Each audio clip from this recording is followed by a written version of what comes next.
জীবনের উদ্দেশ্য কি তা জানা যায়, জীবনটা কি তা জানা যায়, আর জ্ঞান জাগ্রত হয়। আর এই জ্ঞানের পরশে ভালো মন্দ বিচার করার শক্তি আসে। আবার উদাহরণ দিয়ে বললেন, কয়লার আগুনের পরশে সাদা হয়ে যায়, এমনি কয়লা কিন্তু ধুইলেও কালো যায় না। অঙ্গার সাথে ধৌতে নবরিণাত্ম ন যায়তে। কালো কয়লাকে হাজারবার ধুইলেও তার কালোর ভাবটা যাবে না। আবার এই কয়লাকে আগুনে পোড়ালে তার আবার সাদা রূপ হয়। তাই যত বড় শয়তান সম্পন্ন লোককে হোক না কেন, যত বড় অন্যায়কারী লোককে হোক না কেন, একবার এই সৎগুরু সৎ নামের পরশ সে যদি পেয়ে যায়, আর সেই নামের প্রভাবে তার ভিতরে এমন সমস্ত কিছু প্রক্ষালিত হয়ে সে একটা শুদ্ধ পবিত্র মানুষের সৃষ্টি হয়। তাই এই মানুষ তৈরি করার জন্য ঠাকুর জগতে এসেছেন। আর যারা গ্রহণ করেছেন তারা বড় ভাগ্যবান। তারা অবহেলা করবেন না। অবহেলা করে ওই যে ভোরবেলা উঠতে হয় বলে একটু কষ্ট হয়, এটা ঠিক কষ্ট নয়। আমার দাঁড়িয়ে আপনাদের সম্মুখে দাঁড়িয়েছি, বয়স কিন্তু একেবারে কম নয়। হ্যাঁ, প্রায় 40 কাছাকাছি চলে গেছি বয়স। কিন্তু এখনো ভোরে উঠে ঠাকুরের নাম জপ করা, প্রার্থনা করা ইত্যাদি আমরা অভ্যস্ত। আমরা করি, না করলে ভালো লাগে না। কারণ একবার অভ্যাস করে নিতে পারলেই হয়। এই অভ্যাসটা করে নেবেন। যারা নাম নিয়েছেন অতি প্রত্যুষে উঠে নাম ধ্যান করবেন আর ইষ্টভীতি করবেন। ইষ্টভীতি একটা এমন একটা শক্তি ঠাকুর দিয়ে গেছেন, সবটুকুই আছে। যারা হয়তো অন্যরা বলবে আমাদের তো ইষ্টভীতি নাই, পয়সা দেওয়া লাগে না। আরে বাবা, পয়সা দেবে দিতে লাগবে কেন? 5000 বছর আগে ভগবান শ্রীকৃষ্ণ যখন পৃথিবীতে আসছিল তখন মুদ্রা প্রথাই ছিল না। মুদ্রা প্রথাই ছিল না। তখন ডাক ব্যবস্থা ছিল না, যাতায়াত ব্যবস্থা এমন ছিল না। তাই ভগবান শ্রীকৃষ্ণ তাই বললেন, তোমরা কোনো কিছু গ্রহণ করার আগে আমাকে আগে নিবেদন করো। ইষ্টান ভোগান জগাত দাৎসত্যি যজ্ঞ ভাবিতা তদাস্তেন এব চ। যে আমাকে নিবেদন না করে ভোগ করে সে চুরি কাজ করে। একটা মহাভারতের উদাহরণ দিচ্ছি। এই বনবাসে যখন ছিল পঞ্চপাণ্ডবরা, পঞ্চপাণ্ডব ভিক্ষা করে আনতো, দ্রৌপদী রান্না করতো। সেদিন খালি কষ্টে চাল নিয়ে আসছে ভিক্ষা করে। দ্রৌপদী ওই আশপাশের শাক টাক দিয়ে চালটা রান্না করে তারা সবাই সেবা করা শেষ, সবাই খাওয়া দাওয়া শেষ। এর মধ্যে দুর্বাসা বলে একটা ঋষি ছিল, মুনি, খুব রাগী মুনি। শিষ্যবর্গ, অনেক শিষ্যবর্গ নিয়ে হাজির হয়ে বলল অতিথি সমাগত। তখনকার দিনের নিয়ম ছিল অতিথি আসলে ফিরে যাওয়ার উপায় নাই। তাই বাধ্য হয়ে আর কি করবেন, তারা বললেন ঠিক আছে তথাস্তু, আপনারা যখন আসছেন আপনারা কাজ করেন, ওই নদীর পাশে নদী আছে, তার সাইডে আসেন, আমি ব্যবস্থা করি। পাঠাই তো দিলেন, কোথায় ব্যবস্থা করবো? ভান্ডাতে 1 ফোঁটা চাল নাই।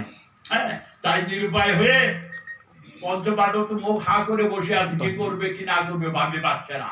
দ্রৌপদী আর উপায় না পেয়ে হা মধুসূদন, হা মধুসূদন, হা মধুসূদন, হা মধুসূদন করে সে ডাকা শুরু করলো। দ্রৌপদীর ডাকে মধুসূদন এসে হাজির হলো। মধুসূদন রথে করে আসা দেখে দ্রৌপদীর প্রাণ সঞ্চার হলো। এখন আর চিন্তা নাই। বস্তায় বস্তায় হয়তো চাল নিয়ে আসছে, আর চিন্তা নাই, চাল নিয়ে আসছে। সবাইকে এখন রান্না করে তাড়াতাড়ি ভোজনের ব্যবস্থা করতে পারবো। কিন্তু কি উপায়? শ্রীকৃষ্ণ খালি হাতে রথের থেকে নেমে এসে বললো, বোন আমার বড় ক্ষুধা পেয়েছে, তুই আমাকে একটু খেতে দে। দাদা তুমি তো জানোই আমার ভান্ডে কিছু নাই, আমি কোথার থেকে দেব? ওই দেখ না তোর ওই হাড়িতে কিছু লেগে আছে নাকি, দেখ। পরে কি করবে, দাদা যখন বলছে, যে হাড়িতে রান্না করছিল খুঁজে খুঁজে দেখে কয়েকটা শাক অন্ন পাওয়া গেছে। ওইটাই বের করে ভগবান শ্রীকৃষ্ণের হাতে দিলেন। এদিকে দুর্বাসা এবং তার শিষ্যরা চান শেষ হয়ে গেছে, সবাই জল হাতে নিয়ে জলের মধ্যে দাঁড়িয়ে সবাই আহ্নিক করতেছে। শ্রীকৃষ্ণ অল্প করে সেইটাই ভক্ষণ করে ঢেকুর তোলা শুরু করলেন। একটু মাত্র শাকন্ন দিয়েছে, ওইটা খেয়ে ঢেকুর তোলা শুরু করলেন। উনিও ঢেকুর তোলেন, দুর্বাসা এবং তার সব শিষ্যদের পেটে ঢেকুর ওঠা আরম্ভ করলো। সবার পেটে ঢেকুর ওঠা শুরু করলো। ভীম গেছে ওনাদের খোঁজ করার জন্য। ভীমকে থেকে দুর্বাসা বলে আর উপায় নাই, আমাদের সবার পেট ভরে গেছে, ওখানে আর খেতে পারবো না, তাড়াতাড়ি চল ভাগ ভাগ। এখানে তো আমরা পলাই সবাই দৌড়িয়ে পলাই চলে গেল। এর তাৎপর্য কোথায়? ভগবান শ্রীকৃষ্ণ কি লীলা দেখালেন যে তাকে তুষ্ট করলে জগৎ সংসার তুষ্ট হয়। তাই ভগবান গীতায় লিখেছেন তস্মিন তুষ্টে জগৎ তুষ্টে, যে তাকে তুষ্ট করা, তাকে তৃপ্ত করা বিধান সবকালেই ছিল। তাই যারা ওখানে কি করে, এমন সুবিধা আছে, ভগবান কৃষ্ণের নামে ভোগটা নিবেদন করলে প্রসাদ হিসেবে তো নিজেরাই খাওয়া যায়, তাই ওইটাই ভালো। আর ঠাকুর অনুকূল সুন্দর কি বিধান না দিল, ঘুমের থেকে উঠে পয়সা দিয়ে দিতে হবে ঠাকুরকে, আর ওরা তো আর কিছু পাওয়াটা হবে না, হ্যাঁ, ওরা ঠাকুরকে দিয়ে দেওয়া হইলো। ঠাকুর অনুকূল চন্দ্র এবার আসলেন এমন একটা যুগে যেখানে পোস্টাবিজ আছে, অর্থ টাকা পয়সা সবকিছু আছে, তাই তিনি প্রত্যুষে সবার আগে তার নামে কিছু নিবেদন করতে বললেন। যার যা সামর্থ্য, কেউ তো বলে নাই। এই যে আমরা দাঁড়িয়ে আছি, প্রথম আমলে 5 পয়সা ইস্টিবিটি করতাম, আজ থেকে 60 বছর আগে দীক্ষা গ্রহণ করছি। তখনকার দিনে 5 পয়সা ইস্টিবিটি করতো সবাই, 10 পয়সা করতো। তারপর আমি যখন ঋত্বিক হলাম, 40 বছর আগের কথা বলছি, প্রথম মানুষকে 10 পয়সা ইস্টিবিটি দিতাম। আর সেই 10 পয়সা ইস্টিবিটি দেওয়া কেউ এখন দেখি মাসে 10 টাকা, দৈনিক তারা 10 টাকা ইস্টিবিটি করে। কেউ তাদের বলে দেয় নাই, তারা উপলব্ধি করতে পারছে, বুঝতে পারছে আমরা ঠাকুরের ভোগের জন্য, ঠাকুরের সেবার জন্য অর্ঘ্য দেব।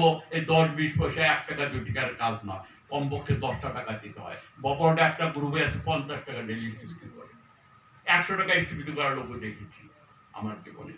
এটা কোনো কথা নয়। এই যে মহান পবিত্র যজ্ঞ করার জন্য ঠাকুর দিয়েছেন ইষ্টভীতি প্রথা, দিয়ে তিনি ক্ষান্ত হন নাই। তিনি বলেছেন দীক্ষা নিলে জানিস কিন্তু ইষ্টভীতি করতে হয়, ইষ্টভীতি বিহীন দীক্ষা কবুকির চেতন নয়। দীক্ষা জাগিয়ে রাখতে গেলে ইষ্টভীতি করতেই হবে। আবার ইষ্টভীতি করলে কি হয়, আমরা তো কেউ চাই না আমার সংসারে, আমার পরিবারের ভিতরে